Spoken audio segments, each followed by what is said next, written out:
If you're ready to experience more peace and joy in your life, if you want to feel more comfortable in your own skin, and if you're ready to discover and expand on your energetic gifts and personal power, you're in the right place. So here's your host, Kelle Sparta. Welcome back to Spirit Guides. I'm your host, Kelle Sparta, transformational shaman, and I do energy readings and spiritual coaching and all of those things. And today is Ascend Friday, where we prove that the magic is real. And so today, Harry Duran was kind enough to have me on his podcast. And so I was like, hey, Harry, let me have you on my podcast too. And so, Harry, you want to give them a quick introduction to you and your business? Because we're going to do a business energy scan today, which I know you know because it's in the title of the episode, but I'm going to say it out loud. And so we're going to do a business energy scan today. And so Harry's going to tell us a little bit about his business and himself and his podcast, so that in case you want to go listen to that podcast too, you can. So go ahead, Harry. Hey, Kelle, thanks you so much for this opportunity. I'm really looking forward to this. So I started my first show as Podcast Junkies, the show you were on, in 2014. So this year I just celebrated 10 years of the show. Nice. It's one of the best decisions I've ever made, as I'm sure you can relate, having been being a podcast OG yourself. And then with everything that I learned that first year of podcasting, I launched my business, which we're going to talk about today. The company's called Fullcast, and we're a full service done for you podcast production agency. And since 2015, we've helped over 120 clients launch their own podcast. Nice. Yeah. Launching a podcast, a lot of work, folks. So if you're thinking about it, you may want to check Harry out because lots of work. Trust me. Yeah, for sure. Done it forever. So back from the time when I was doing it all myself to slowly gaining team over the time, because much harder back then.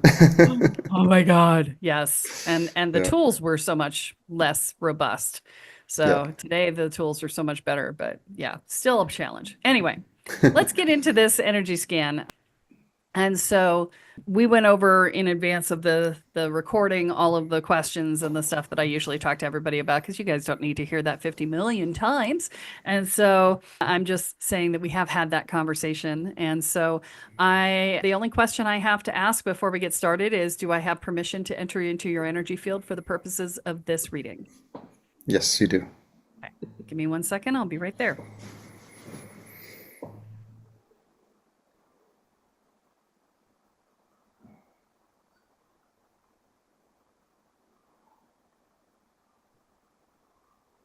Okay, so the first thing I see as I come up to your energy field is I'm looking at the outside. Now I want to say this just so that it's clear. When you're in a small business, like a solopreneur or just a few contractorspreneur thing, your energy field and the energy field of your business are basically the same, right? Because you're holding the energy of the business. So when I'm reading you and your business at the same time. So I just want to say that before I start talking about what I'm seeing. So what I'm seeing is I'm seeing this big box that is circling around you. And so like it comes into view and then it goes out of view, and then it comes into view and then it goes out of view. It's like there is some sort of business opportunity or direction that you feel like you want to go in, that you get all excited about for a minute and then it goes away, and then you don't think about it for a while and then it comes back. And so does that make sense to you? Yeah. Okay. So the thing about this is that it's every time it comes around, it gets a little more lopsided in its spin. And so, the thing that is coming in here it's sort of a shit or get off the pot sort of scenario is what they're telling me. They're like, stop putting energy into it if you don't want to do it. And if you do want to do it, just freaking do it. Right. Okay. Because the circling it's kind of creating a barrier to everything else. And it's getting more lopsided and so more disruptive as it goes. Now, not horribly yet, but eventually it will. Right. Yeah. So there is something that is, it's a decision point. It's a time to choose, right? Yes or no? Because when you make that choice in whatever direction, you clear the way for everything else. Okay. All right. Let's see here. Anything else on the outside? No. Okay. Coming into your aura, make a little hole for me, if you will, or a little permission into your energy field. And beware, I've been told I tickle. Okay.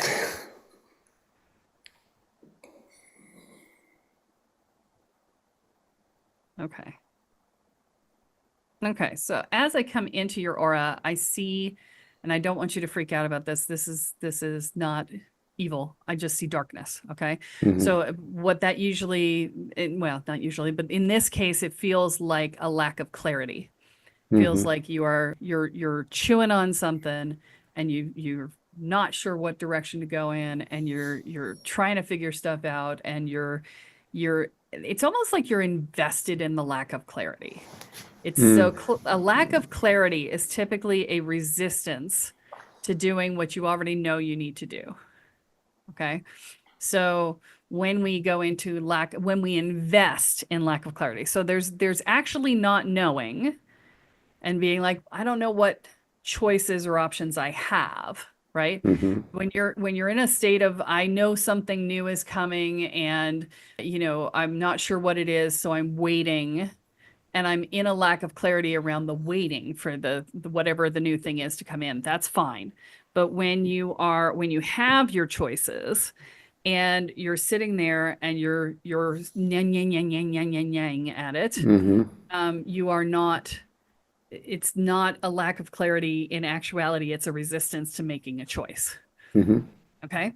And so I'm going to give you the solution here, which is go into what's the worst that could happen with both of them. Yeah. And then, what would I do if that happened in all the scenarios you can think of, right? So that you can take the fear away, right? Because fear is usually what stops us, fear of the unknown.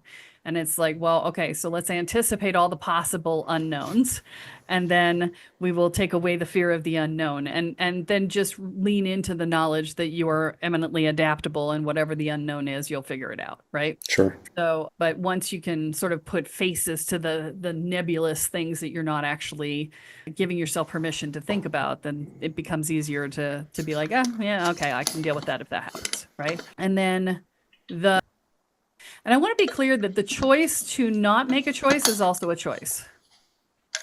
Okay. But it leaves you in this state. And the darkness in this state for you feels very uncomfortable and very stressful. And so I would highly recommend that not be one of your options, just because being here is not optimal. Right. Sure. And so let me see what's underneath here. Okay, so what's underneath is that you've got like all these spinning plates. And so you're like running like a chicken with your head cut off in a lot of different directions. And that's what's helping you to not make a choice, is because you're distracting yourself. And your spinning isn't actually productive in all cases. So what you're doing is you're distracting yourself with overactivity and burning yourself out to avoid making a decision. And that's the thing that's going to be the challenge for you. Okay. So there's a lot of reasons to make a decision. Okay. Yeah. All right. So, and that feels very related to this thing that was spinning around. Right. Okay. Anything else here? No. Okay. So we're going to come into the 7th chakra. Okay. I'm going to check your energy flow first. Good energy flow through the crown. I'm going to check the root while I'm here, just for that circuit. Okay, so there's a little bit of a challenge with the grounding. We'll talk about that when we get down to the 1st chakra, but a good energy flow here, so that works. Let me see. Okay.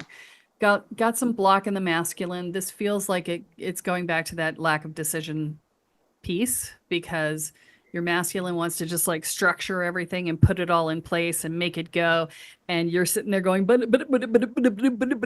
and your masculine is like, any day now, dude, right? It's just it's frustrated energy, right?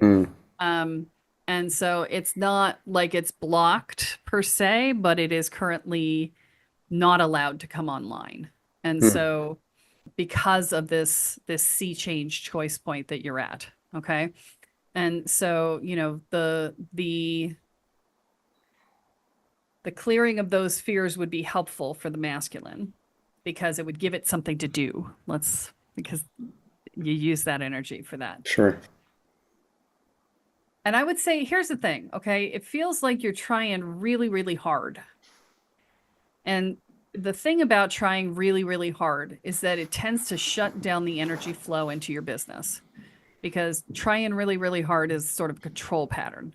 We go, those of us who grew up with a strong work ethic, we're like, okay, it's not working the way I want, work harder, right? Yeah. And what I'm going to encourage you to do is, it's the last 2 weeks of the year, right? Last week and a half of the year. I'm going to encourage you to not do any work in your business except what's absolutely required for the next couple of weeks. Because, the likelihood somebody's going to hire you in the last week and a half of the year is very, very low, Sure. right? People are taking vacation, right? So I would like you to do that too. I would like you to take some time off. And I do mean off, not like I'm going to contemplate my business for my entire day instead of, I mean off, okay? Yeah. Yeah. Because you need to release the control pattern in your business. You need to release it so that the universe can bring you what you're meant to have. And, your job for the next couple of weeks is going to be to have a good time and to not think about business, because the outcome is going to be what the outcome is, right? You've already got your marketing out there. If somebody's going to buy during this time frame, they're going to buy. And if they're not, they're not. And no amount of your efforting is going to make a difference in the next 2 weeks, right? It's fine. So the key here is you've got to get back into a sense of trust with the universe. And I'm sure I'll see that when I get into the sixth chakra and look at that. But it's like you're trying. So I'm going to remind you, we provide the destination and the motivation. The universe provides the navigation. Okay. So the how is not your responsibility. Okay. The what and the movement towards the what, that's what you do. The how is the universe. Okay. So what you need to do is start letting go of the how, because I feel like this thing that's spinning is a how piece. I feel like there's two reflective pieces. One's in your personal life and one's in your business life. And I think you're doing that with both. But the business one, I feel like it's a how thing, right? And so rather than trying to decide based on insufficient information, because you're always going to have insufficient information on that, right? I want you to stop trying for a couple of weeks, let the control pattern dissipate, and allow the universe to send you signs. Okay? And don't land on a decision before you finish percolating. So we have a tendency to be percolating and be asking for information, and the universe starts to give us information, and we grab that one or two pieces and we go, okay, now, right? Don't do that. All right. Taking the coffee off the pot before it's done percolating. Yes, exactly. So take it in, take it in, take it in, take it in. And when it becomes evident that now is the time, that's when you take action, which means it's going to be frustrating for a bit. It's probably going to be 2 or 3 months before you get your full image of what you're to be doing. Okay. Sure. Until then, do what you've been doing and keep going. Right. But waiting for the signs. Right. All right. So, okay. And everything there. Let me check for the rest of the chakra here. Yeah, you've definitely got the mind on overdrive going. That's what I'm trying to get you out of right here. It's definitely, you're like, gonna think everything. Right? Yeah. So a little bit of meditation, good thing for you. Probably walking meditation for you with music, so that you don't have to be. Yeah, I would have some music meditation. Okay. Because that you're so hype. Your energy is so hyperactive right now because of everything you've been doing, that a sitting meditation may be a challenge. So if you give yourself a meditation, just some music to be with, and walking out in nature, that's going to be a good start for you. Now, ultimately, you'd like to be able to clear your mind and do the whole thing, but music is a way to clear your mind. If Yeah. you're jamming to the music, your mind is clear. Okay. So, it's a good way to do it when you are over amped up, right? Yeah, I found that music with no vocals is helpful for. Yeah. So the other thing that I would say is I would suggest a vagus nerve reset, and you can look that up on Google. There's lots of different videos on that, but I would say that would definitely be helpful too. It's good at reducing the anxiety that's causing the overdue, right? So yeah. Okay. All right. Anything else here?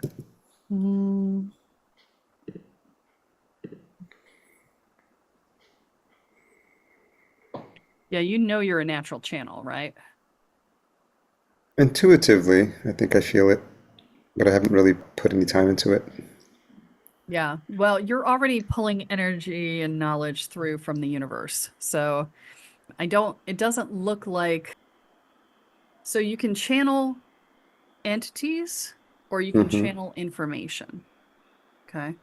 And most people don't talk about it that way, but that's kind of how it works, right? So you can channel basically the Akashic records directly, right? Yeah. Or you can channel entities, your guides, people who've crossed over, whatever, right? Ascended masters, blah, blah, blah. On and on, right? I feel like yours is more the Akashic record connection and less Okay. the entity piece. Okay. That's what you naturally have running. Okay. Okay. Not to say you can't do the other if you choose to, but that's what you naturally have running. And so with that, with you having direct access to the Akashic records, if you would relax and let the information come through, then Sure. you would have it, because the Akashic records are the eternal moment of now, the 0 point field, right? It's Yeah. everything that is, ever has, ever will, ever could be, right? And so, you could just tap in and let it talk to you. But Is there a good practice to work I on was just that, gonna or? say, but don't do Yeah. it consciously. Because you would go straight into the same control pattern you're in right now if you try to do Yeah. it consciously. Okay. So this is why I keep saying relax, relax, relax, relax, take time off, take time off, take time off, because this is an automatic process for you in your energy field. And it's one that you are actively using all the time, but then you are shouting down with your brain going, but, what about, what if, right? And you're shutting it, you're drowning it out with your mindset, right? With your mind on overdrive, pick everything to pieces thing, right? Yay, trauma. Like, the world is a dangerous place. No, it really generally isn't. Yeah. And we can calm that down. But yeah, that's what's going on. So the more you get quiet, the more this is going to automatically move you. So the thing to keep in mind is, and not in mind, in body. Okay. So your brain, your mind is trying to run everything, and your body is actually your compass. Okay. And so you've got to get out of your head enough to recognize when your body has a reaction to something. And so when something comes up and your body goes, woo, Yeah. right? Woo, it goes like, that's a good indicator, right? Because your body knows, right? Your body is tapped into that system, and your intuition is speaking to your body at a subconscious level, right? At an unconscious level in a lot of cases. And so your body tells you whether you like it. If your body's a meh, right, if it's, right, if your body is, and you notice I'm not using words because your body doesn't speak in words, so I'm giving you Feelings. sounds that Yeah. reflect feelings, right? But if your body's meh, or right, all of those things, that's a no, right? And the red flags start coming up, and you're like, no, right? And then I also, as you're going through your day, and we talked about this a little bit before we got on the podcast today, because I was talking about my experience with an organization I'd been working with, and at some point you have to evaluate, right? How did I feel over the last year doing X, Y, Z, A, B, C, right? And if you're feeling about any of it, if it exhausts you or if it overwhelms you or if it shuts you down, or if it's like, oh my God, right? Then that's a no, Yeah. right? You need to look at how do I remove that from my experience, right? If it's consistently a neutral to negative, how do I remove it from my experience? Do I outsource the work? Do I stop doing this type of work? Do I shift the way I am my business model? What is it that needs to happen in order for that to change, right? And then on the other side, if it's like, woo, right, then you look at turning more towards that. And so for me this year in my business, I started doing retreats again, and I was so over the moon about it. I'm literally pivoting my whole business in that direction. So because I was like super excited, right? It's the Yeah. most excited I've been about anything in years. So when that happens, it's like, bang, okay, now we got it, right? Okay. And All does right. that translate into like chills sometimes in the body when it's something's feeling good? Yeah. Chills are usually a truth indicator, right? Yeah. It's like, yes, what you just said is true, right? I felt a So, couple as you were going through that too. okay. All Yeah. right, good. So, but this is the sort of thing. We're at year end. This is the time for looking at what's going to happen for the new year and how you're going to do that. And so, this is the perfect time to really be looking at your business and saying, I love this, I hate that, I'm meh about that. This is okay, I'm fine with it, one way or the other, right? Some things you're going to have to do regardless because it's part of running a business. Yeah. At some point you got to do your accounting. At some point you got to do your taxes. Those things, I mean, yes, you can outsource them, but you should be paying attention to your money, right? Those things are critical, or else you really don't have a business if you're not making money, right? But, other things are optional. So, you can outsource somebody doing your bookkeeping, but you can't outsource somebody keeping an eye on your money and your business and Yeah. looking at the KPIs and all that. That's really your job as a business owner. So, yeah, so some of the stuff, okay, but you want to minimize the stuff that you don't enjoy or that you're meh about, and you want to maximize the stuff that you're excited about. Okay. Okay, because doing business is hard enough. You don't need to make it harder by doing shit you hate, right? Okay, just gonna say that out loud for anybody who needs to hear it. That's more for the people who are listening than for you, because I could feel them. Okay, anyway, coming back. Let's see here. Okay, that's everything in the 7th chakra. Coming down into the 3rd eye, the 6th chakra. Testing transmitter. Transmitter looks good. Receiver. Yeah, receiver's blocked. All right, are we blocked because of Mind on Overdrive or because of something else? Let's see. No, it's Mind on Overdrive. Okay. So you're doing the same thing. So with your 3rd eye, you have a transmitter and you have a receiver, and the transmitter goes out to the Akashic records, grabs the information, comes back. No big surprise. That's working fine. We already talked about you channeling the Akashic directly, so you've got it from both directions. But the receiver side is picking up on whatever's available in the ethers around you. Okay. And so those are the types of things where you just have this intuition. You think about a friend you haven't thought about in 20 years and they call you 5 seconds later, right? That sort of thing is an intuition. That's a receiver thing. And your receiver is not receiving. So you're not getting the information that's around you. And that's because your brain is going, la, la, la. Yeah, no, I can't take more input. I can't take more input. Leave me alone. Right? That's your brain. And so again, calming down, good indicator, right? But there's also on this one, interestingly, there's also a responsibility piece that's in the way. So this is, I don't want to have to be responsible for what I might receive. So, which is interesting because usually I see this on the transmitter side where people are trying to actively get information and bring it back and they don't want to have to be responsible to tell somebody if they're going to die or whatever, right? You are fine with base information. You're like, information from the Akashic, I got it, no problem. Here we go, rock and roll, suchku, no problem, right? But when you come to the things that are around you in your day-to-day life, it's like there's this defensive mechanism that's going on that says I'm not taking in anything around me. It feels like it's from childhood. Did you have an unsafe childhood sort of environment where you were like, where you had the, wait, just wait till your dad gets home, or the silent, just the just feeling like you weren't okay, no matter what. Like, Yeah, it was a strict upbringing, and then I had a sister that passed away when I was 2. okay, Yeah, yeah, so a lot, yeah, a lot. Yeah. So yeah. So either you were overparented or underparented as a result.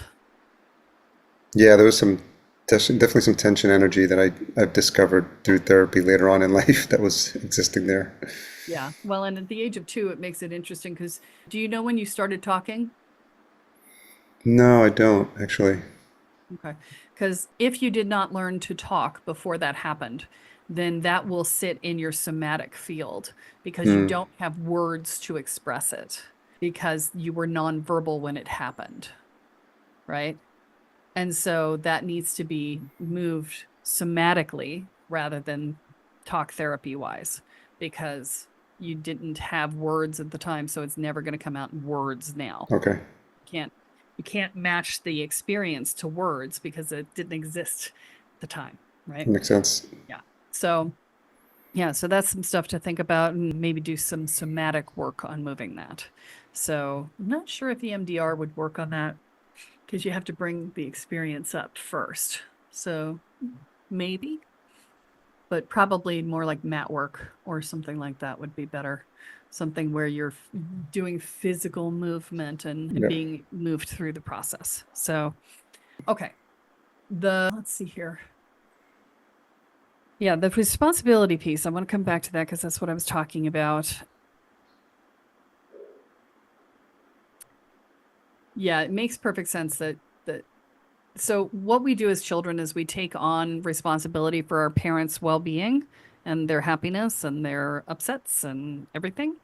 And Hmm. so we do that by trying to take on the work of what it is that they're trying to heal. And with something like a death of a child, there's no way. I mean, as children, we can't do any of it. Let's be Yeah. clear, okay? But trying to fix the death of your sister, not really going to work, right? So that's not a doable thing. They have to process through their own grief, right? So the that makes sense that you're having a responsibility issue around receiving what's in around you. So you basically set up a shield that said, I'm not taking anything in. This is too much. Right. Because Hmm. grief that was in the house was just too much. Yeah. And you were like, I can't, I can't, I can't. And so that's what's causing this block in your third eye in the receiving piece is because you've got this whole thing going on in your energy field. Hmm. And so this would be a good time for you to do some work around that. And this is something you can do through meditation. You can sit and talk to your inner child and, comfort him and rock him and say, I am holding safe space for you now. You don't have to worry about it. We are not sitting in this energy. Let's just for a second, we'll take down this thing and you can feel what it feels like now. And then we'll put it right back up. It's okay. Right. But just for a second, we want to feel it and see what it feels like, okay? And you got to get them to say yes before you do it. And it may take you several sessions to be able to do this, maybe more. Hmm. Yeah. But you get him to agree to a second, and then maybe a minute, and then maybe 5 minutes, and then you work your way up until he finally gets to a point where he's like, yeah, okay, I can be with this, right? But that would be really good for you for reducing your anxiety levels and your stress levels and a whole lot of stuff because this is a pattern. It's an energetic pattern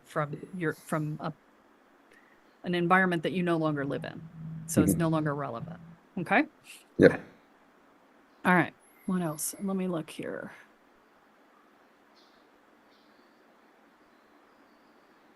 Hmm. Interesting.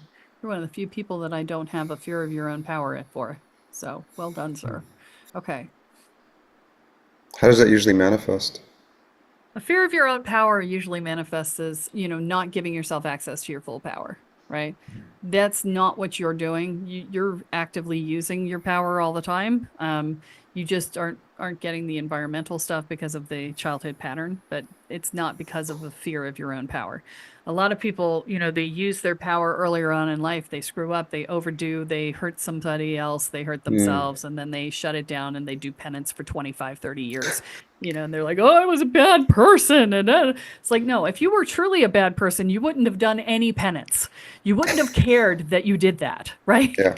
A truly bad person would be like, great, I can manipulate the crap out of people. Here we go, rock and roll, right? And instead, you put yourself into timeout. That means you're a good person, right?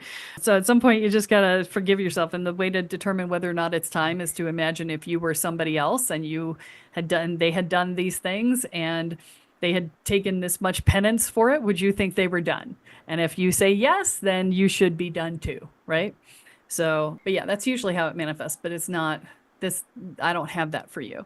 So for the thing that I am seeing is the lack of trust in the universe, which is not surprising given the death of your sister, right? That would be an early on thing that's just like, huge shake to the foundation of trust, right? And it's also from the fear of the environment and things like that. So I would highly encourage you to do some work around making a list of all the ways in which the universe has taken care of you, so that when you start to go into anxiety, you could pull up the list and read it. Okay. Because, that does two things. One is that it gets you out of the fear spin, panic spin. And two, it brings you back into a place of gratitude, right? And gratitude is the most powerful place to manifest from. And so, make a list of all the ways in which things have worked out for you.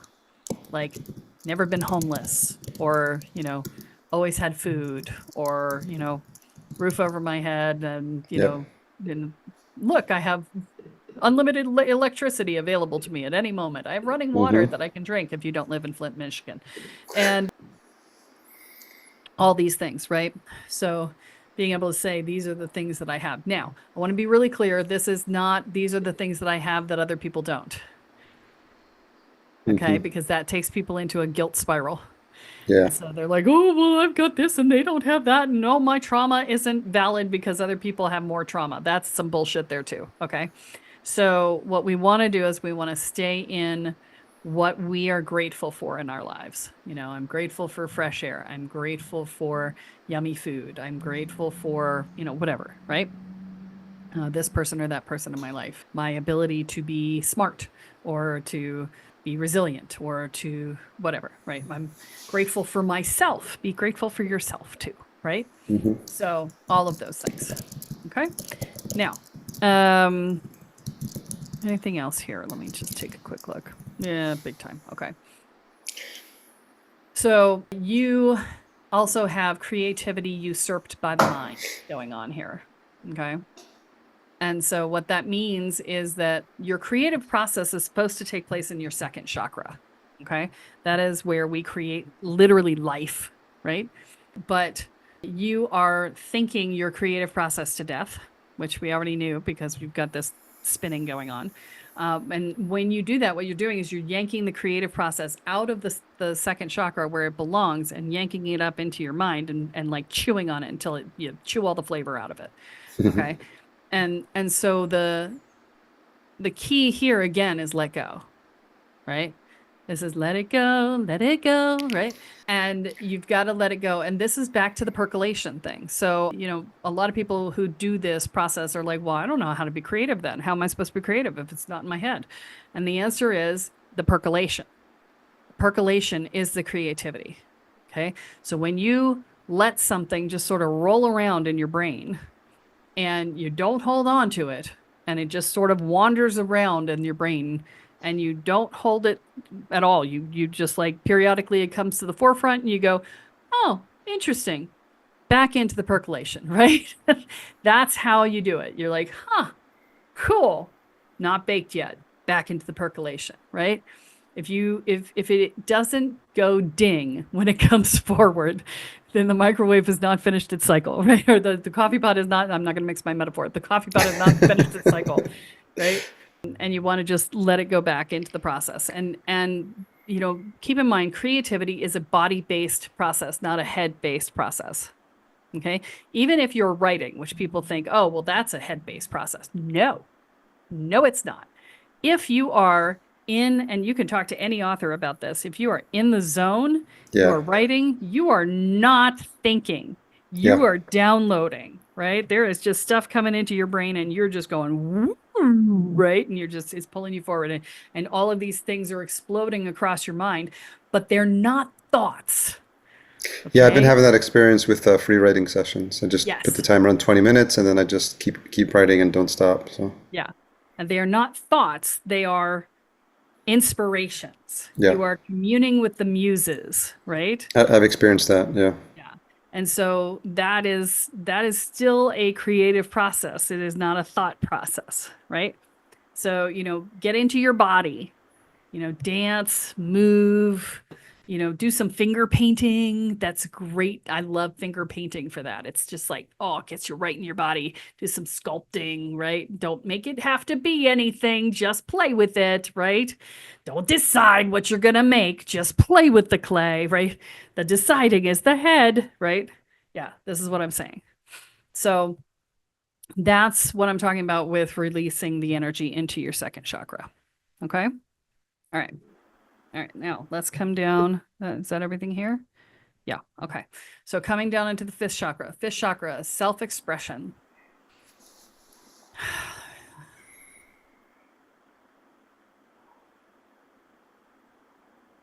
Okay, so mouth is open, tongue is out to the edge of the lip, and no energy is coming out. So you're opening your mouth. You're even trying to push your tongue out to get that to come out because it came in two stages. Usually it just comes all at once to me.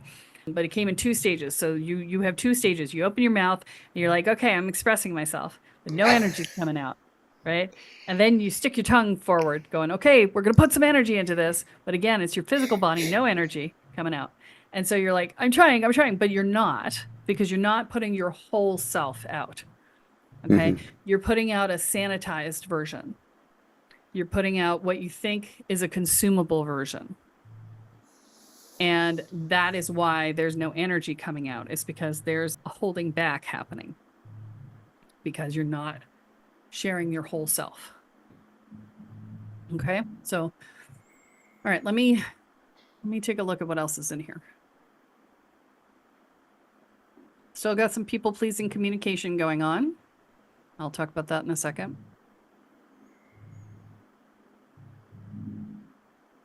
Okay. So, and there's some dependence in asking permission when you go into a collapsed state. So it only happens when you go into a collapsed state. So let me talk about this. So those two patterns, dependence in asking permission and people pleasing communication, are childhood patterns. They are ways in which children manage their parents. Okay. And so people pleasing communication is you tell them what they want to hear, not what they actually need to know. And that's to avoid conflict, right? And then dependence at asking for permission it's learned helplessness. It's, I don't know what to do. You tell me what to do, right? You pick me up, right? That's the energy, right? And you occasionally, you normally are in a really solid power state for yourself, but occasionally things get to a point where you just get into a spiral and you fully collapse. And when you collapse, you go into that dependence and asking permission phase. Okay. And so the key, instead of going into that, is to go into trust in the universe. Okay. Because you collapse when you've tried to push too hard and control too much. That's what causes the collapse, because you're trying to manipulate the entire world to work around you. And that does not work. The world has more energy than you do individually. And so trying to move it, even those of us who are hugely adept at energy work, only try to move small things at a time. Okay. You're trying to move the entire freaking mountain, right? And that will exhaust you and then make you collapse. Yeah. Okay. So the first thing to recognize is when you collapse, you've pushed too hard and you've burned yourself out and you're empty. Okay. So immediately you stop giving to anybody and you start trying to do things that nurture and nourish yourself. That's the key there. And in the meantime, while you can't control because you've been trying too hard, you have to lean into the trust in the universe piece. Okay? Make sense? Yes. Okay. Yep. All right. So that's when that pattern comes into play. So as long as you have a path out of that collapse, you don't have to worry about the dependence and asking permission piece. The people pleasing communication piece, however, is something that you are still in. And that is a function of, it's the not good enough stuff coming up. And I'm sure we'll see that in the third chakra, but it's the, I don't want to disappoint people. I don't want to make them angry. I don't want to upset them, all of that. And, the key is just, one piece you have to recognize is that if you do not speak your truth, you stop relating, and therefore you're killing the relationship that you're in. Okay. So you must always speak your truth, regardless of the outcome. Okay. The other piece is that, because of this pattern, you tend to wait too long to actually say what's going on. And in personal relationships in particular, this can be bad because then you end up with this explosive stuff that goes on because you're like, and it's because you've been holding on to it for too long. Whereas if you said it immediately, if you said, if somebody said something that hurts your feelings and you went, ouch, immediately, then, you would get a chance to talk about it immediately, wouldn't have time to fester and grow into something bigger and have you chew on it and make it and connect it to 60 other things that happened. And then now it's everything that you want to be. This is a whole pattern of abuse and blah, blah, blah. It's like, no, they spilled the milk this day. They left the carton on the table that day. It's just like, it's not a pattern of abuse, but we build it into that for ourselves. Right. And so, and sometimes it is, but if you say it every time it's a problem, then you'll start to recognize the pattern of abuse if that's the case. But oftentimes it's just, life. And we just go like, because we don't say anything, right? Okay. So that's a speak early, speak often thing. And be willing to accept the consequences, right? Yeah. Because the cost of avoiding the conflict is the loss of the relationship and the loss of self. Okay. Because if you're not in the relationship because you're not speaking what's true for you, then it's not a relationship with you. You forget who you are because you're living into being somebody else. Yeah. Right. And then you've lost yourself and your relationship with yourself too. Right. My first marriage was like that. I twisted myself into a pretzel trying to make myself into what I thought he wanted me to be. And he wasn't happy and I wasn't happy and everything sucked. And we're divorced now for a lot of reasons, not just that. But yes. But this is what I'm talking about. Okay. Yeah, that resonates. Yeah. Let's see here. Yeah. So this is the other piece, which is, I'm not surprised for this because we've already talked about it a little bit, but there is some hiding your true self and unwilling to be vulnerable. Okay. And so a lot of this is feeling like any part of yourself that is sensitive or not so strong that you expose is in danger because it'll be used against you. That's what this energy is, right? It's like, I don't show my soft bits because they could be used against me, right? Which is an interesting dynamic. It's not, that feels like it comes from something other than what we've talked about in your childhood, but yeah, it's somewhere in there. So this is the piece here is to recognize that no one can hurt you without your permission. Yeah. Okay. So any button of yours that they push is a button you've installed. And so you have an option to uninstall it. Right. Okay. And so you can't control what other people do, but you can control what buttons you have installed. Right. And a button, in order to be a button, it has to be both I am X and X is bad. You remove one of those two belief structures and you've uninstalled the button. Okay. Okay. So yeah. All right. Anything else in here? No. Okay. Yeah, the other thing that happens in business, I want to bring this to business for you. The other thing that happens in business with people pleasing communication is that you end up letting clients walk all over you. Mm. And, they'll take advantage because you don't want to say no. Yeah. So you got to learn to say no. One of the ironies of this is that people actually respect you more when you can stand in your no. Yeah. If you don't, right? So it's because we don't say no because we want people to like us, but they actually often will respect and like us more if our no is solid, because I can't trust your yes if I can't trust your no. Mm. Right? Yeah. So there's that. Okay. All right, coming down into the heart chakra. All right. Yeah. Got the energy of betrayal in here. That feels complicated. It feels like that's a repeating pattern for you. Does that resonate for you, where you were expecting one thing and something else came out? Like, Early relationship. yeah. Yeah. No, this feels. So this feels like a pattern with the universe, not necessarily with people. Okay. Okay.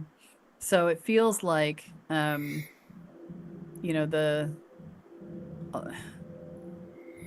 so weird showing me stuff and then it's taking it away. So bear with me one second. It's like this, no, this, no, this. I'm like, but is it or not? So, okay, so I'm just going to say the patterns out loud because they want me to say the patterns out loud, and then maybe they'll tell me what I'm talking about. Okay. So the patterns are like when we come into this life and we're coming from our infinite state into a limited state in physical reality, there can be a sense of betrayal by the universe when we're still in a state of remembering the bigger our bigger selves, right? So that pattern can exist. When your sister died, that would be another potential place to feel betrayal by the universe, right? Mm-hmm. uh, Sometimes we get attached to this idea of we're supposed to have the perfect parents. And when we don't, we feel betrayed by the universe for not having perfect parents. And, the fact is we have the perfect parents for who we want to Sure. be, right? Sure. But they're not the perfect parents, quote unquote, right? They're not the universal loving archetypes that we all were like, yes, that's what I want. It's like, well, it's not what you signed up for, but okay. I did have a moment during a plant ceremony where I saw the moment that I actually selected my parents. Here you go.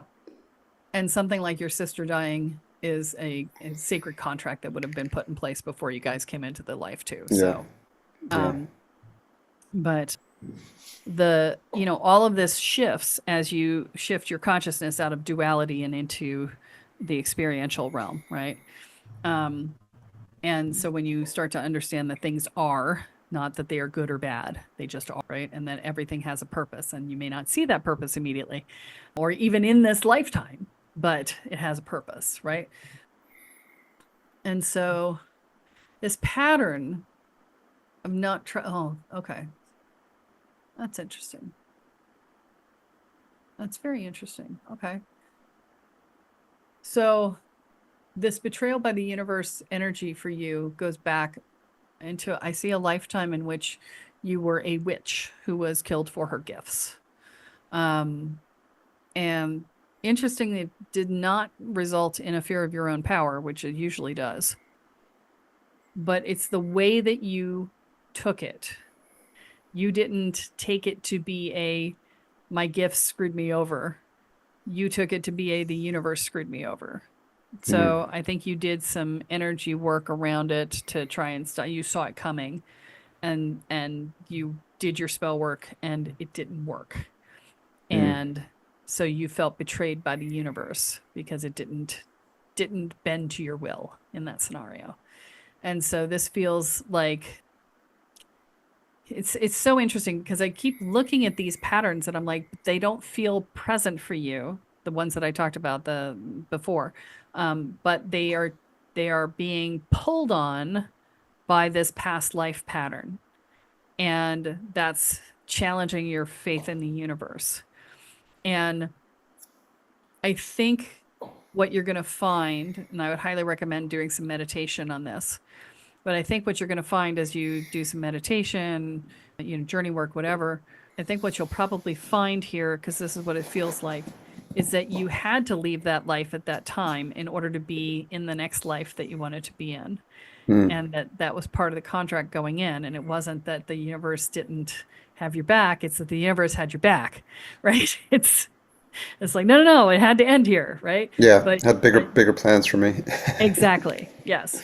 And so, yeah, I think that if you do some work around this, I think you'll find that, and that will help to release this pattern of not trusting the universe that keeps showing up for you, that causes you the control pattern stuff, right? Okay. All right. What's a good exercise to work through that? It's just a meditation, Okay. just sit and go in and connect into the part of yourself that is the in-between life space. Because it's at the life review level, right? In between the Okay. two, where you'll see what the plan was, right? And, you've got the Akashic has this information, right? So just ask for it. Yeah. And don't go. So don't go rooting around looking for it, Okay. because that's getting your head involved, and that's Sure. not where this information comes from, right? So just a reminder. Okay. All right. Yeah, the question to ask yourself is, I wonder why I don't trust the universe as well as I should, right? And then just don't look for the answer. Just put it out there and just, I wonder, and let it go. And then just sit and be, right? Okay. All right, heart chakra. We're still in the heart chakra. Okay. Okay, good flow out. Restricted flow in. So you're getting some. Are you married? Divorced and Divorced. yeah, Okay. we're in a partnership now. Okay, you're partnered. Okay. Yeah. Yeah, that's what I was feeling, is that I feel like you let love in, but only from very specific places.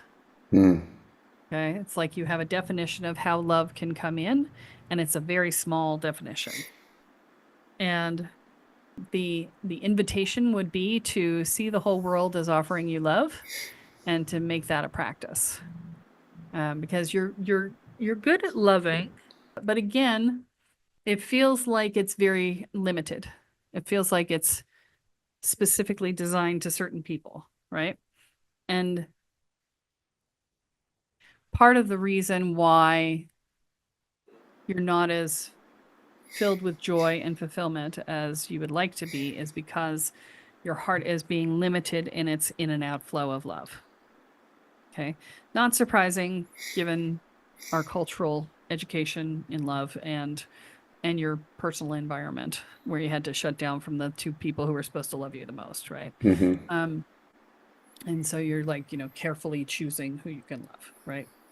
But the practice I would give you is to, when you go out in the world, when people move out of the way on the sidewalk, receive it like an act of love. When somebody smiles at you, receive it as an act of love. If someone lets you out in traffic, it's an act of love. If they open a door for you, act of love. All of these things, it's an act of love, right? And start receiving it that way. And when you start receiving it that way, you'll start to fill up, and you'll start to want to offer it that way too. Okay? Okay. Yeah. And the good thing about doing it with strangers is that you don't feel like there's an obligation to do it back. Yeah. Right? You can just receive it. Okay.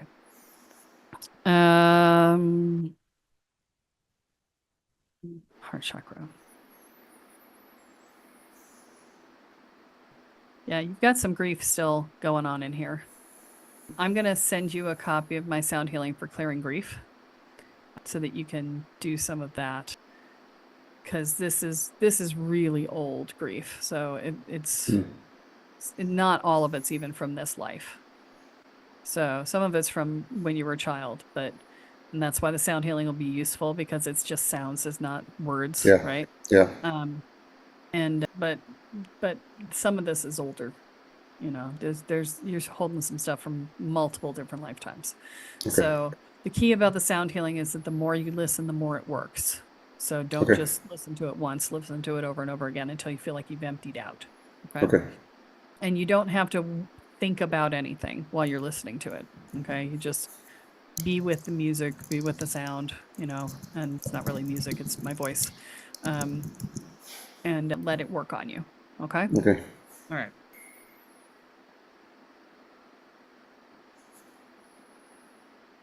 Okay. Yeah. So there's a little bit of a story about not being lovable in here. It's not a huge story, but it is a little bit of a story.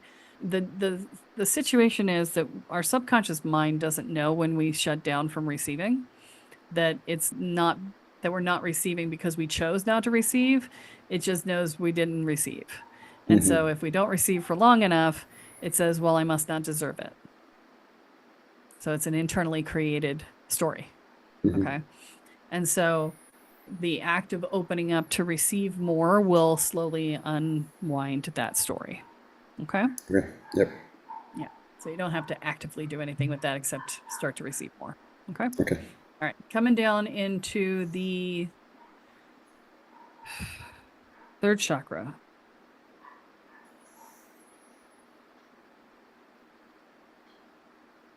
Interesting. Okay. You know who Kilroy is? Yeah. Not the backstory. Zeitgeist. Yeah. The little guy with his nose on the wall. Yeah. Right? Yeah. That's Yeah. Kilroy, right? So I see you initially as Kilroy. You got your nose on the wall and you're looking out over, but you're mostly hidden behind the wall. So this is your identity piece, by the way. Okay. So I'm seeing this. And then periodically he goes, right? And he's just like, look at me, look at me, look at me. Back to Kilroy. Yeah. Okay. So it's like this is your marketing. All the flailing energy there. Sure. And back to Kilroy is it okay for anybody to see me? I don't know. Sure. I'm gonna put just enough over that I can see them, and then we'll see if it's safe. La, la, la, la, la, la. Is it safe? I don't know. Yeah. Right? Yeah. So that's your identity, and this is, remember we talked earlier about not bringing your whole self in, right? So when I look, let's see what it looks like when you are bringing your whole self. Hold on. Oh, that's interesting. So you've definitely got the shaman energy. That's what this is all about, right? That's what all the flailing is about, as Kilroy. But when I pull away Kilroy and I just show you, I see you as the ringmaster. Okay. Right? You get the top hat, you got the tails and the fancy, the embroidery on the lapels and the whip and the whole 9 yards. You've got the whole thing. And no, not a whip, it's a cane. And you're like spinning and you're being the showman.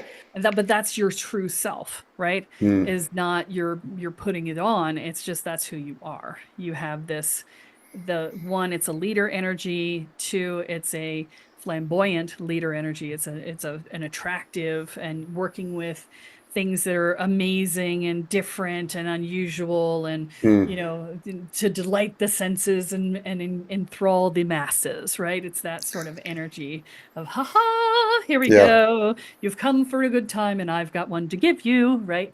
It's that sort of energy. So I feel like I'm gonna have to go watch the Hugh Jackman movie now. I don't know that P.T. Barnum is the right one, but anyway, the energy that I see is very attractive, very fun, very open and engaging and entertaining, and there's a lot of magnetism to it, right? And you're right now you're not engaging any of the magnetism because you're not being fully you. You're Kilroying. Okay? This can be your this is your little mantra. Am I Kilroying? Right? But yeah, so that's the key, is to let go of Kilroy, right? Okay. So now coming in inner child. Oh, he is in a hurry to show me something. He's grabbed me by the hand and is dragging me down the hall. He's like, come with me, come with me, come with me.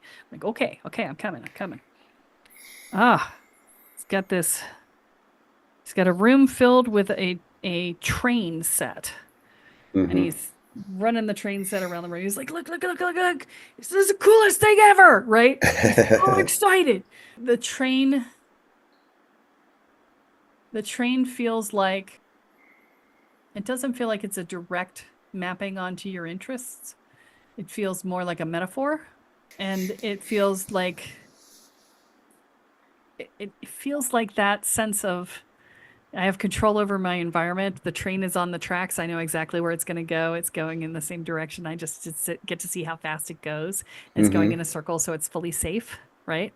It's got that sort of energy to it. But he loves it because it goes fast, right? He's not conscious of the fact that it's a control thing for him. He's just like, look. He puts it all the way up to fast. It goes zoom. And occasionally it derails, and he's like, ha. He puts it back on, right? So it's where that childlike abandon is going, is to making the train go faster and faster. Okay, that's where your spinning plates are coming from. Okay, that's where all of this mind on overdrive is coming from, is that he's trying to channel his childlike abandon because you won't let him be the ringleader. Okay, that energy would go into being the ringleader if you let him. If you let that ringleader out, that energy will redirect automatically to being the ringleader. Okay? Okay. So we already talked about not good enough a little bit. So we're going into the stories that keep you from your power right now. And so the not good enough story is definitely in there.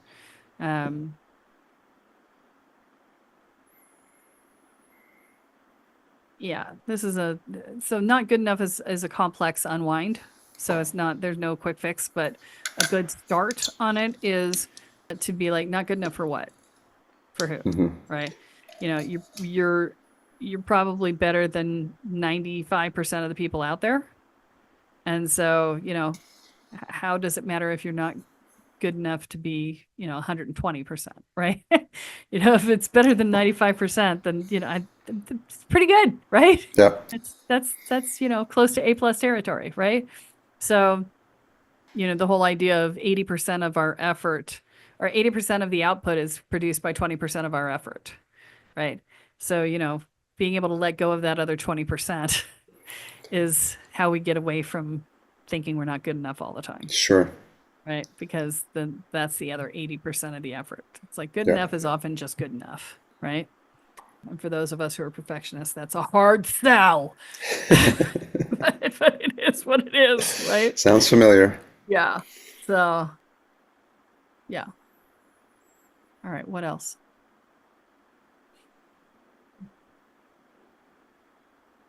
Yeah. You've got the martyr stuff going on, which is, I will sacrifice myself on the altar of other people's happiness. And, that doesn't work, really. You couldn't fix your parents' grief. You can't make people be happy. They have to choose to be happy. So that's one to unwind by saying, hey, this pattern is entirely non-functional. Yeah. It doesn't work, right? Okay. And then definitely got the too big, too much going on, which is why the ringleader isn't allowed out. It's like, when we're children and we're too loud, or we're too effusive or energetic, or, whatever, we get told, sit down, shut up, be quiet. Children are meant to be seen and not heard, and preferably not seen, right? Yeah.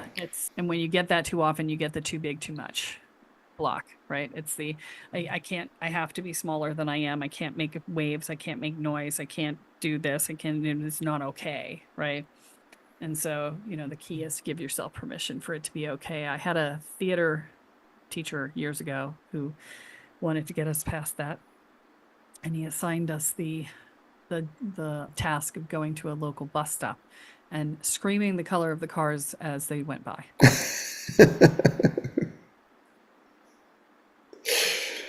Yeah.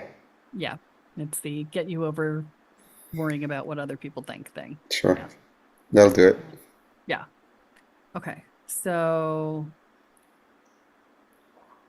yeah. Yeah. So there's a third block in here that has 3 layers to it. Usually it's not welcome, not wanted, not important. I don't feel like the not welcome, not wanted piece is relevant for you, but I feel like the not important piece is relevant for you. And that almost certainly came from your parents' grief and, you being just sort of them having to go through the motions to take care of you, sort of thing. That would be an easy way to feel not important, right? And what we do is we engage in that. We reinforce that ourselves by putting ourselves bottom of our own priority list. And the first step, it's not the only step, but the first step to fixing that is to put yourself at the top of your priority list, where you come first above everything and everyone else. Your well-being, your energy levels, your health, your everything, right? Your mental health, everything comes first. So that means that when you need a doctor's appointment, you make it. Yeah. Yeah, I know. And the good way to check this is how long do you make yourself wait before you pee? It's a very base level knowledge one, but I know when people giggle when I say that I've got the right thing, right? Yeah. I'll just finish this task. I'll just do this. I'll just, it'll be fine. I'll do it in a minute. Sure. Right. Yeah. So that's an indicator. Anyway.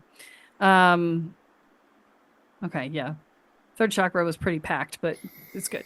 Okay. All right. Coming down into the second chakra. So this is your creative center, sexual center. It's also where addictions and attachments live. It's where shame and guilt reside. It's all of those things. So let me take a look, see what I find here.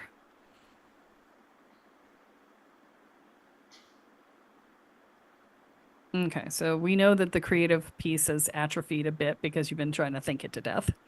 That's not a surprise. Not seeing anything significant in the sexuality center, so that's not relevant for this conversation. That looks fine. Not seeing addictions, but I am seeing attachments. So the attachment in this case, usually when somebody's attached to something, it's usually a specific thing or a person. And it's a lack-based mentality. It's a being in a place where you feel like this is the only thing or person that can make me happy, right? And for you, it feels like it's an attachment to an outcome. Okay. Feels like you're so attached to this outcome that you've got in mind that you are literally strangling the energy of everything else that could come into play, even things that might make you happier than the thing you're attached to. Okay. So this is going back to that theme of letting go. Yeah. Right. You've got somebody somewhere told you've got to visualize your outcome and you've got to really live into it. You've got to really feel it and you get right. And you are doing it in spades. Right. But the problem is that you're not leaving enough room open for viable, better alternatives to come in. Okay. And that's attaching to the how, right? So, I mean, it's attaching to the what, but it's also attaching to the how. So I would say I would open up your visualization because your visualization also feels like it's a little too far down the road for you right now. Like you're visualizing something that is way up here and you're here, and you really should be visualizing something here. Okay. When we visualize too far up, what happens is that we don't have the mindset to hold that in the way it needs to be held to be in the right resonance with it. So we haven't become the person who can hold that vision effectively. Yeah. Okay. So you want to do your visions in steps. Yeah. So that you can, and your steps may come very quickly. If you're good at this process, they can come very quickly. It could be like 2, 3, 6 months, a year. It could be there. And then you pick the next one, right? Sure. But if you hold too high, it takes you a long time to wrap your head around it. Yeah. Right? Yeah, I've experienced that for sure. So I feel like you're doing that with your current visioning right now. And I would encourage you to open it up, especially since you've got this lack of clarity thing going on. You've got this visioning that is, you keep trying to shove the clarity piece into the vision. And you're like, okay, is this how I'm going to get there? Is that how I'm going to get there? Yeah. You got to stop that. So the spiritual path is great spirit and great mystery. Okay. And you're trying to eliminate the mystery. And the mystery is the embodiment piece. The mystery is the feminine side. The great spirit is masculine side, and it's the spirit side. And the mystery is the feminine side. It's the embodiment piece, and it's the intuitive piece, right? It's a great spirit is light, and great mystery is darkness. And you're trying to walk into the darkness and turn on the light switch so you can understand it. And it ceases to be the mystery if you turn the light switch on, right? There is no freaking light switch. Let me be more clear. Okay. You have to experience it. You cannot understand it. Okay. There's the understanding comes from the mind, and experience comes from the body, right? So there is a way in which you're holding on to this vision in only the masculine energy and thinking it to death and not allowing for the experience to come in. And when you eliminate the experience from it in that fashion, what you're doing is you're taking away the energetic resonance that's causing the manifestation to happen. That's why it's not coming into being, because you're not resonating on a physical, energetic level with the experience that you're pulling into your life, right? And so that's the other piece of the puzzle, is that when you think about it too hard, that's why they tell you to go into your feelings, because feelings is an embodied state. Sure. Is that, the vibration of those feelings and that beingness pulls you into the vibration that you then resonate with, and that's what allows it to manifest, right? But you're skipping that step. You think about the feelings for maybe 30 seconds. Yeah. You're like, okay, this is how I feel. And then you move on. You're like back to listing off the things, the what's, right? And that's the piece that's in your way right now. Is you're attached to it. Okay. Buddhism says that, attachment is the cause of suffering, right? So, and you are experiencing that based on what I'm seeing in your field. Okay. So unattach and lean into your trust in the universe. This is our theme. You're getting your theme, right? Let go, lean into your trust in the universe, let things flow, unattach, the whole thing. That's your theme. And so, but that's what's going on there for you. So, all right. And, bring it down into a smaller chunk. What is the next year about? How does the next year get you closer? Right. Sure. Right. So, all right. Okay. There's some guilt. Feels like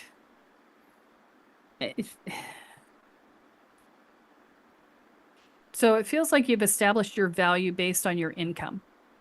Mm-hmm. And it feels like you have some guilt around that not being more. Mm-hmm. And it feels like it's guilt for your partner.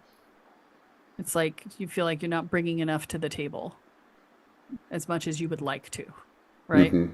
So there's some energy in there. That energy is not going to help you get more, just for the record. Yeah. So, there's a point at which you have to look at it and say, am I doing the best I can? Yes. Okay.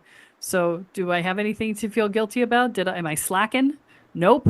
Okay. Well, if I'm not slacking and I'm doing the best I can, that's all I can do. Right? Yeah. Okay. So, at some point you got to let yourself off the hook for that. Okay. I'm betting that your partner is not as upset about it as you are, just for the record. So, there's tension, but not that much. So, yeah. Anyway, anything else in here? No. Okay. Coming down into the root chakra. Okay. So the first thing I saw was that your grounding energy was not coming up. And so what I'm seeing is there's a steel plate under your feet. Mm-hmm. And the steel plate under your feet is a reference to, usually how that happens is that you are living your life by your values and judging yourself by your parents' values.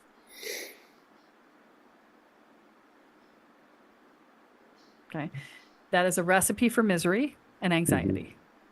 You got to live and judge by the same values. Okay. And what the steel plate is that it is, you have handed someone the right. So basically, the steel plate is there, and then there's a hole in the steel plate, and it's attached to a leash. And the leash is in the hands of the person that you have given permission to judge your life. And if they are disappointed by what you're doing, they literally get to pull your feet out from under you by pulling on that steel plate. Okay. And so, first thing is stop doing that, right?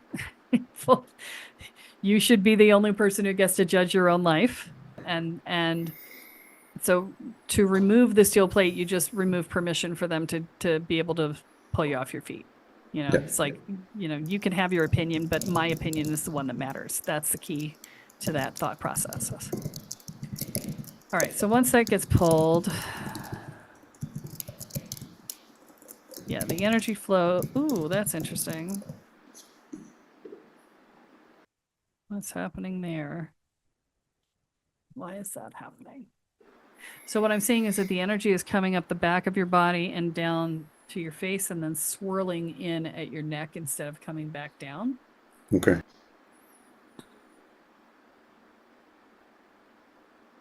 What is that? Hold on.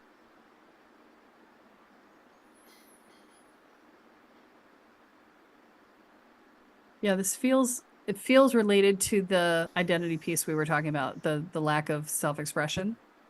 So it feels like the energy comes up and then pools at your throat. It's waiting to go out, but it can't go because you're all bound up in your self-expression piece. So that's the flailing of Kilroy, right? Yeah. But it's throat chakra because that's where the self-expression is. If we clear that, if we're standing in our ringleader instead of in our Kilroy, how does that go? It still spins, still some there. What's that about? Hold on, let me see what. Some of the energy moves down, but a lot of it's still spinning. Let me see why. No.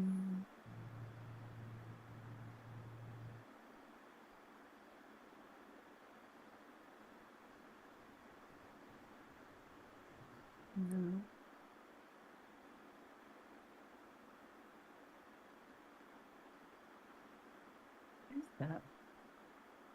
They're not showing me. Okay. So they're not showing me right now. I looked at it, I thought maybe it was spooling so that it could be used for a megaphone to get your message out. That was a possibility, but they were like, no, that's not it. But basically what they're saying is that removing the steel plate and giving yourself, and stepping into your new identity as ringleader is enough work that it's going to change how you hear what I would say about this spin. That it's going to change it enough that I can't give you that until you're there, right? They're like, he's not going to get it if we say it now. So they're just not telling me because they're like, nope, you can't know. But so, whenever you feel like you're in that state, come back and we'll talk about it. Yeah. And all right, so that's there. Let's look at the rest of the foundational stuff.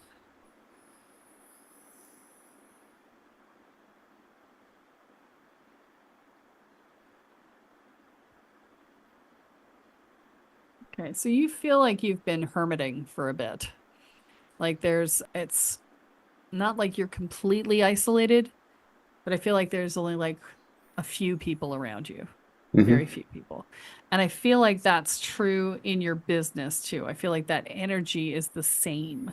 Like you're doing smaller, not smaller, but like more significant work with fewer people, right? Sure.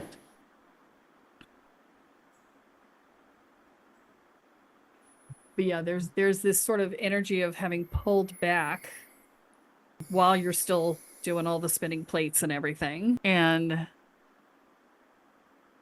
yeah, it feels like, this feels like very restricted energy. And it doesn't feel protective. It feels like hermiting. Yeah.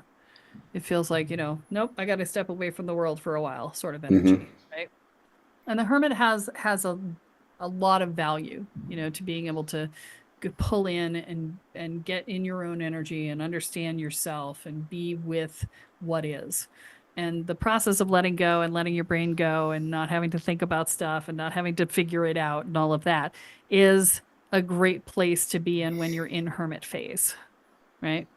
And so, this whole time frame for you of, letting things percolate up is, makes perfect sense that you would be in hermit phase for that. Okay. All right. So let's see.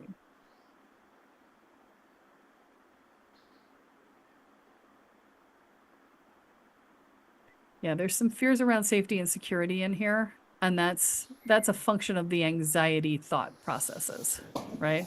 It's not actually a function of your physical environment. It is the panic cycle, anxiety, stuff going on. It's a self-created sense of lack of safety, right? Anytime we go into these mindsets. So as you start to let go, as you lean into your trust in the universe, as you clear all of the stuff we've talked about, all of that will help with this, so you don't have to actively focus on this. Okay.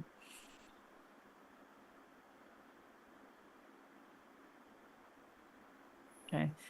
The feminine is blocked a bit here too. Again, we were talking about the lack of embodiment staying up in your head. The feminine is the part of you that is embodied and not in your head. It's in your body, right? So not a big surprise that one's blocked up, or not really blocked. It's just, the energy is just not there. There's no energy flowing through it, right? Okay. So as you start to lean into these practices, it should pink up just fine, right?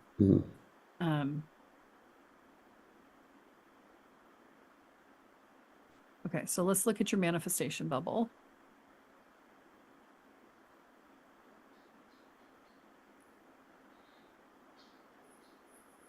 Okay, so right now it's going sideways at the third chakra. So, which is not surprising because you're not being your ring leader, you're being your Kilroy. And so what's happening is it's going off sideways, right? So the energy comes up and then goes out in a bunch of different directions, which is why your marketing isn't working the way that you would like it to, because it's not reflecting your energy, it's reflecting Kilroy energy. And so, yeah, you're doing, and again, this is the forcing the process thing, right? It feels like you're doing a funnel cycle that is in alignment with the old school style of how funnel building works, and all the best practices and pain points and blah blah blah, but that isn't who you are. You are more of a yummy, draw people in, wouldn't this be great, isn't this exciting, let me grab you by the hand and drag you down and show you my trains, right? I'll show you my trains, they're so cool and I'm so enthusiastic about them, you're gonna love them too, right? That's who you are, right? And that's the energy that needs to be in your marketing path. That's what needs to be going out, because when that energy is what you get, then people are going to be like, ooh, I want to be excited about my marketing too. I want to be excited. I want to be excited about this. I love to be excited, because nobody's excited right now because it's too fucking hard to be excited because there's too much shit going down in the world. So somebody who can hold excitement is super attractive, right? Yeah. So yeah. Okay. So let's say you step into your ringleader. Let's see where the manifestation bubble goes from there.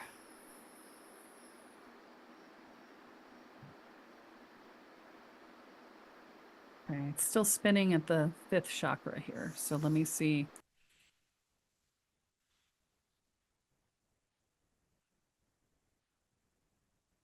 Nope, they're still not going to tell me. Keep trying.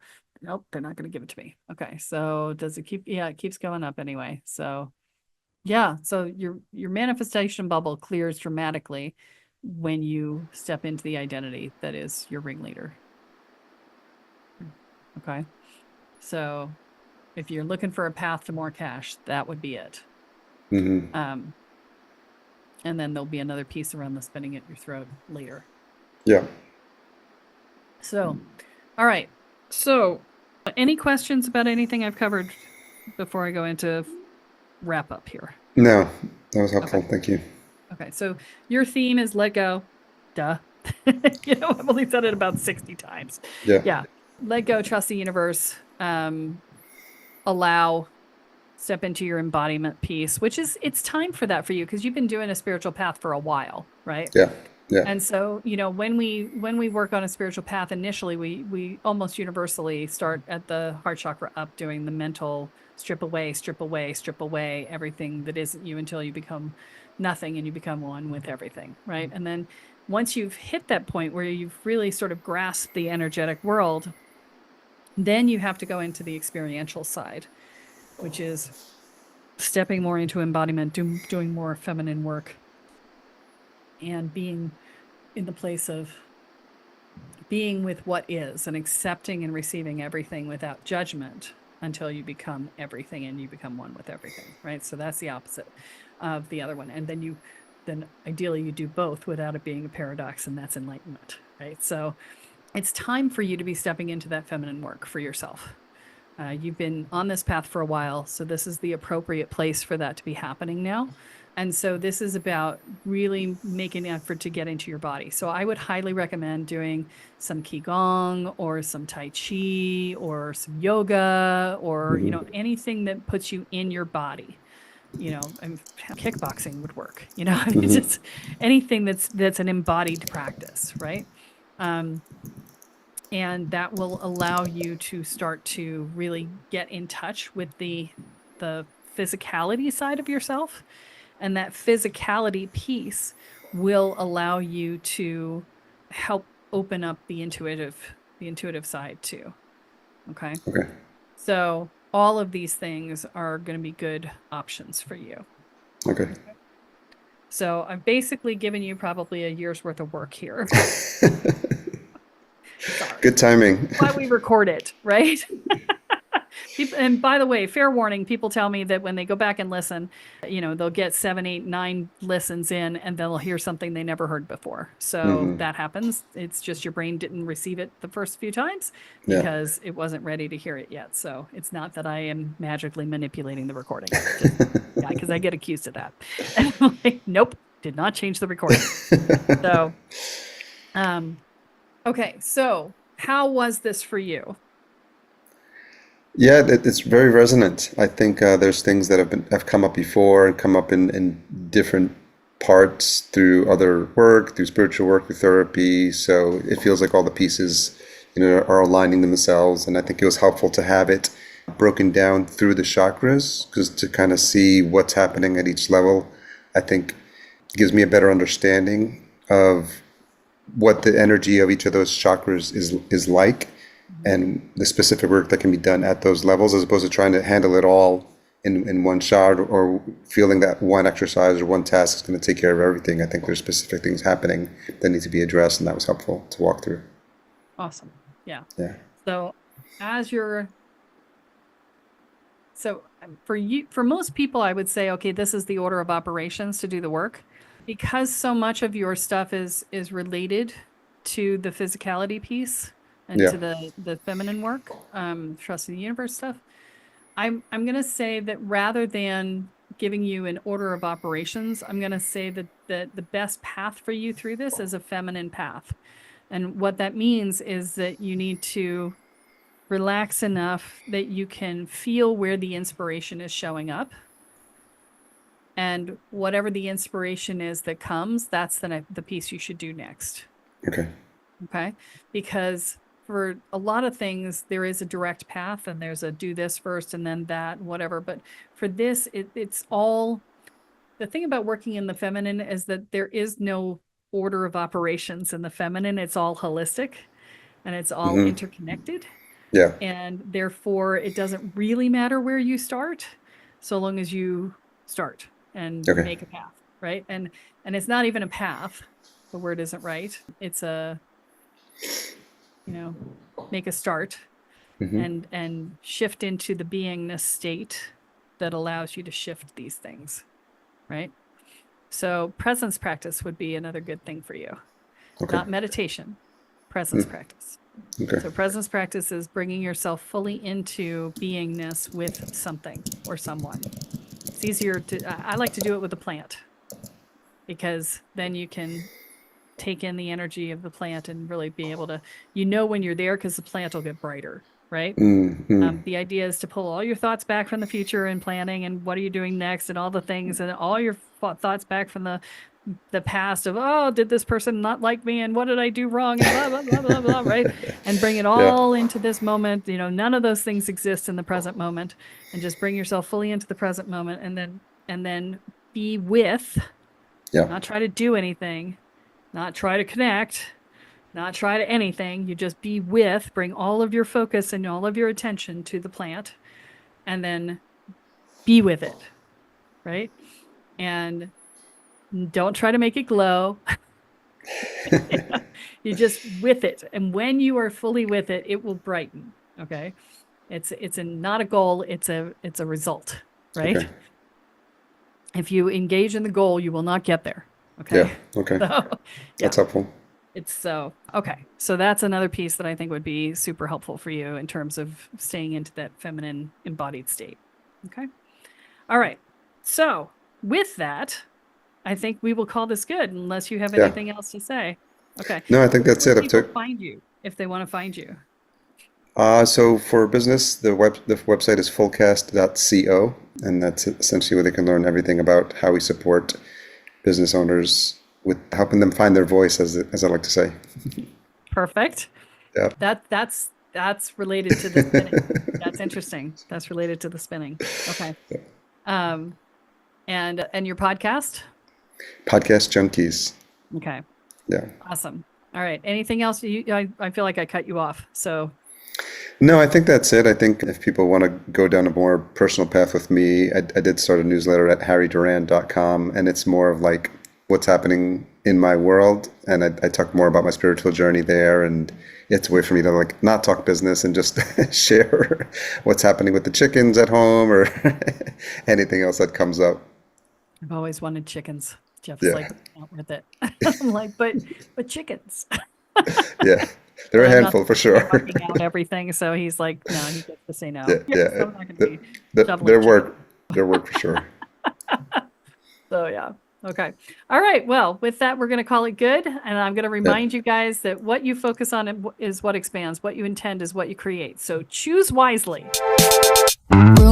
So that's it for today's episode of Spirit Guides Podcast. Head on over to iTunes, Apple Podcasts, or wherever you listen and subscribe to the show. Every week, one lucky listener who subscribes and posts a review on iTunes will be entered into a drawing for a $10,000 value grand prize and a private reading with Kelle Sparta herself. Be sure to head on over to spiritguidespodcast.com and pick up a free copy of Kelle's gift and join us on the next episode.